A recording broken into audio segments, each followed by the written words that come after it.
you been asked to mentor a trainee, junior colleague, or peer? Do you find yourself frustrated that a project with a mentee isn't advancing the way you'd hoped? We work in an increasingly demanding clinical environment where time for research and scholarly work is very limited. Funding opportunities and publication submissions are also highly competitive. Now more than ever, efficient and effective mentorship skills are essential. How can you make the most of your time with your mentee? Hello, my name is Alice Chang from the Division of Endocrinology at Mayo Clinic. These 5 tips will not only improve the effectiveness of your mentorship experiences, but also increase both mentor and mentee satisfaction. Number 1, establish expectations from the start. Be very clear about what you expect in terms of time you will both put into the project and what contributions each of you will make. Why are you choosing to work together? Why does the mentee want to work with you? Is it the project or your experience as a mentor? Identifying and defining expectations doesn't have to become a formal mission statement, but having the conversation can go a long way towards building that relationship and preventing misunderstandings. Maybe your trainee just wants to know if your field is right for them, or hopes only for a meeting abstract, but you want to publish a manuscript or use the results for a grant. Be very specific on the data collection, writing, and authorship responsibilities. How often will you meet? What milestones should be achieved, and on what timeline? Discussing these issues helps to establish common goals and provides an opportunity to decide if the mentee's interests and commitment level align with yours or if your expectations are too far apart. Setting expectations is not only the key to success, but also the key to preventing disappointments. Number 2, decide how you will communicate. Do you prefer regularly scheduled face-to-face meetings, email updates, progress reports, or periodic just-in-time drop-in sessions? Be clear on your availability. Do you have an open door policy, or do you prefer scheduled appointments? And when do you want to be notified about issues? By what method of communication? Remember, in this day and age of social media, many of our trainees and junior colleagues are very comfortable with short bursts of information by tweeting, texts, or posts.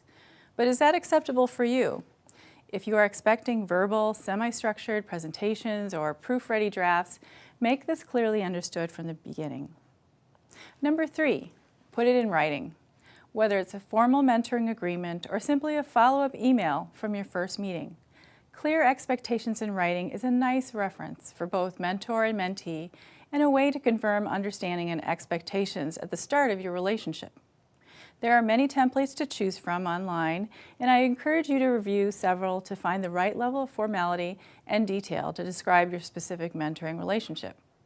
Refer to the expectations you've established from tips 1 and 2, including information on expected outcomes or specific milestones can also keep both of you accountable and aligned towards your ultimate goal. Number 4, be honest, empathic, and open-minded. Role model effective communication skills, actively listen, reflect, provide constructive feedback, and facilitate an environment of trust and mutual respect. Be prepared to review, confirm, and possibly renegotiate expectations as they might drift or need to evolve during the course of the project. My most successful and satisfying mentoring relationships occur when both mentor and mentee feel we are making valuable contributions and learning from each other.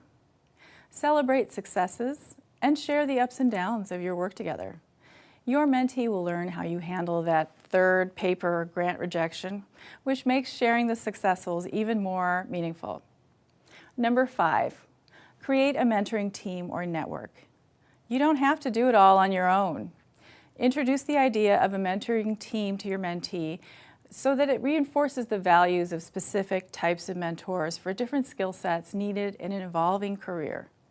You can refer them to different mentors for their clinical expertise or practice management skills, for their science or research focus, leadership skills, or for advice on political strategies. Describe how you get support from your own mentoring team. I have specific mentors who are excellent editors and writers, and other mentors who help me brainstorm before meetings with my chair. Help the trainee identify the diversity of their mentorship needs and then suggest or refer them to other colleagues. This not only builds a team of mentors for your mentee, but also expands your own network as well. This is the time to pay it back and to pay it forward. Think about how the most impactful mentors in your own life opened doors for you, introduced you to colleagues at national meetings, or initiated connections locally, or at the larger regional and national levels. Share with your trainee your experiences as a mentee and the impact mentors have had on your own career. In summary, here are 5 key steps to ensuring a productive and successful mentorship experience. Number 1, establish expectations from the start. Number 2, decide how you will communicate. Number 3, put it in writing. Number 4, be honest, empathic, and open-minded. And number 5, create a mentoring team or network. A mentoring relationship can be one of the most fulfilling parts of our job, but both the mentor and the mentee have to work at it. Setting up the relationship for success is key.